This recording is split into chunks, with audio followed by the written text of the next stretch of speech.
Hello friends, welcome to my channel छोटी सी बगिया। फ्रेंड्स, आज मेरे पास कूपिया प्लांट है, तो आज हम कूपिया प्लांट के बारे में बात करेंगे। जिससे कि अगर आप इसे लगाना चाहते हैं तो किस तरह से आप इसकी देखभाल करके इसको हरा भरा बनाए रख सकते हैं। ये एक बहुत ही खूबसूरत प्लांट है और ये एक तरह का श्रब है।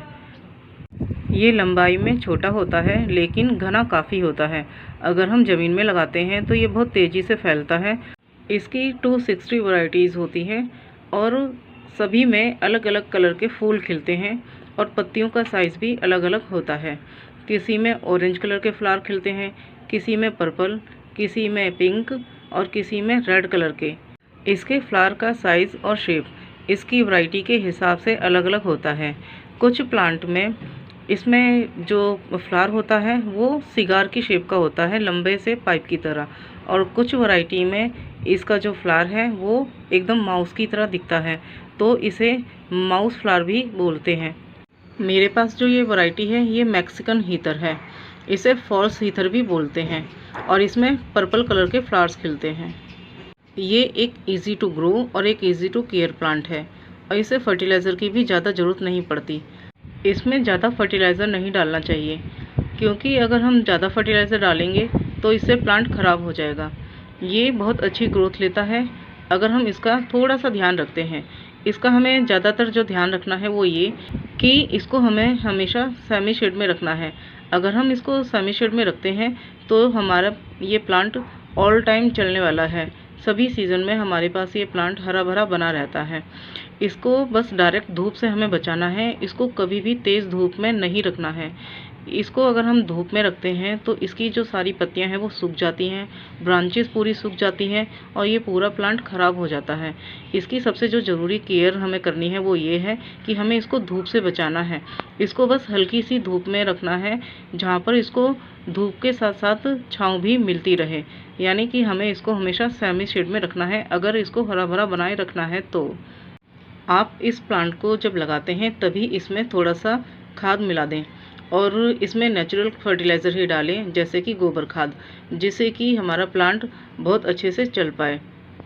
फर्टिलाइज़र जब भी डालना है वो कंटेनर के साइज़ के हिसाब से डालना है कि हमने इसको कितने साइज़ के कंटेनर में लगाया हुआ है। मैंने इसको अभी छोटे से कंटेनर में लगाया हुआ है क्योंकि अभी ये बहुत छोटा है, इसलिए इसको लगाते समय मैंने थोड़ा सा खाद डाला था और जब ये थोड़ी सी और ग्रोथ ले लेगा तब मैं इसका कंटेनर चेंज करने वाली हूँ, जिससे कि ये और भी घना हो। और तब इसमें मैं थोड़ा सा और इसमें क्वांटिटी बढ़ा दूँगी इसकी फर्टिलाइज़र की। लेकिन जो भी फर्टिलाइज़र आप डालें वो कम से कम 1.5 से 2 महीने पर ही डालें, जब ये प्लांट पूरा अच्छे से उस फर्टिलाइज़र को कंज्यूम कर ले। अगर आप इस प्लांट में फर्टिलाइज़र का छोटा सा पाउच डालते हैं जो कि पौधे बेचने वालों के पास मिलता है, तो आप इसे 1.5 से 2 महीने में डाल सकते हैं। लेकिन अगर आप फर्टिलाइज़र के 2 से 3 पैकेट आप इसमें डालते हैं तो कम से कम 2.5 से 3 महीने का गैप दें, जिससे कि ये अच्छे से उस फर्टिलाइज़र को कंज्यूम कर लें। अगर आप जल्दी जल्दी फर्टिलाइज़र डालेंगे और ज़्यादा मात्रा में डालेंगे तो प्लांट उसे कंज्यूम नहीं कर पाएगा और वो ख़राब हो जाएगा, क्योंकि ज़्यादा फर्टिलाइज़र डालने से भी प्लांट ख़राब हो जाता है। और समर में फर्टिलाइज़र बिल्कुल भी ना डालें, क्योंकि समर में टेम्परेचर हाई होने के कारण प्लांट उसे अच्छे से यूज़ नहीं कर पाते। और हमें इसमें वाटरिंग टेम्परेचर के अकॉर्डिंग करनी है। अगर ज़्यादा टेम्परेचर है और मिट्टी बहुत जल्दी जल्दी सूख रही है तो इसमें सुबह शाम वाटरिंग करें और अच्छे से वाटरिंग करें। लेकिन जब टेम्परेचर डाउन होता है और मिट्टी गीली रहती है तब इसमें एक टाइम ही वाटरिंग करें और विंटर में 2 से 3 दिन बाद ही वाटरिंग करें, जब मिट्टी आपको सूखी लगे या फिर उसमें मॉइस्चर कम लगे। और ओवर वाटरिंग नहीं करनी है, इतनी वाटरिंग नहीं करनी है कि मिट्टी बिल्कुल गीली रहे। ये प्लांट एक ऐसा प्लांट है जो विंटर में भी इस पर फूल खिलते रहते हैं और हरा भरा बना रहता है, क्योंकि इस प्लांट की हाइट भी ज़्यादा नहीं होती और ये सिर्फ फैलने वाला प्लांट है और इसकी ब्रांचेस भी बहुत बारीक होती हैं, तो इस प्लांट को ट्रिमिंग की ज़रूरत बिल्कुल भी नहीं पड़ती। अगर आपको कोई पत्ती इसमें पीली नज़र आती है या एक आध ब्रांच सूखी नज़र आती है तो आप उन सूखी पत्तियों और ब्रांचेस को टाइम टू टाइम साफ़ करते रहें, जिससे कि प्लांट हरा भरा बना रहे। इस प्लांट की एक खास बात होती है वो ये कि इसमें किसी तरह का कोई कीड़ा नहीं लगता, इसीलिए इसमें किसी भी तरह के पेस्टिसाइड को छिड़कने की ज़रूरत भी नहीं पड़ती। पर इस प्लांट की कुछ वैरायटी ऐसी होती हैं जो हमिंग बर्ड और बटरफ्लाई को अट्रैक्ट करती हैं।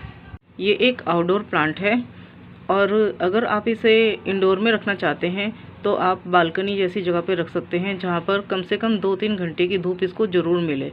अगर आप इसे इंडोर में रखना चाहते हैं प्रॉपर घर में, तो आप इसे किसी ऐसी विंडो के पास रखें जहाँ पर हल्की हल्की धूप अंदर आती हो और वहाँ से ताज़ी हवा भी इसको मिलती रहे, क्योंकि इसको धूप ज़रूरी है इसकी ग्रोथ के लिए।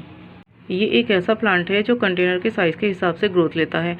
अगर हम इसे छोटे कंटेनर में लगाते हैं तो ये ज़्यादा नहीं फैल पाता, क्योंकि इसे स्पेस ज़्यादा नहीं मिल पाता। अगर आप इसे बड़े कंटेनर में लगाते हैं तो इसकी ग्रोथ बहुत अच्छी होती है और बहुत ज़्यादा घना बनता है।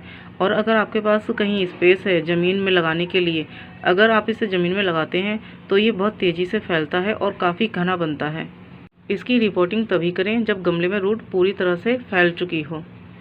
प्लांट को लगाते समय एक चीज़ ज़रूर ध्यान रखें कि जब आप इसको लगाते हैं तो गमले में होल होना चाहिए, जिससे कि एक्स्ट्रा वाटर ड्रेन होता रहे और प्लांट की रूट गले नहीं। और प्लांट लगाने के लिए मिट्टी वेल ड्रेन्ड होनी चाहिए, मिट्टी में पानी ठहरना नहीं चाहिए। जब आप मिट्टी तैयार करें तो जितनी मिट्टी लेते हैं आप उसकी आधी क्वांटिटी में रेत लें और थोड़ा सा गोबर खाद मिक्स करें। तो इस तरह आप भी इस प्लांट को अपने घर में लगा सकते हैं और अपने गार्डन का हिस्सा बना सकते हैं। आई होप ये वीडियो आपको पसंद आया होगा। तो अगर आपको ये वीडियो पसंद आया तो इस वीडियो को लाइक करिए, शेयर करिए और चैनल को सब्सक्राइब करिए। तो मिलते हैं अगले वीडियो में नए टॉपिक के साथ। Till then bye bye.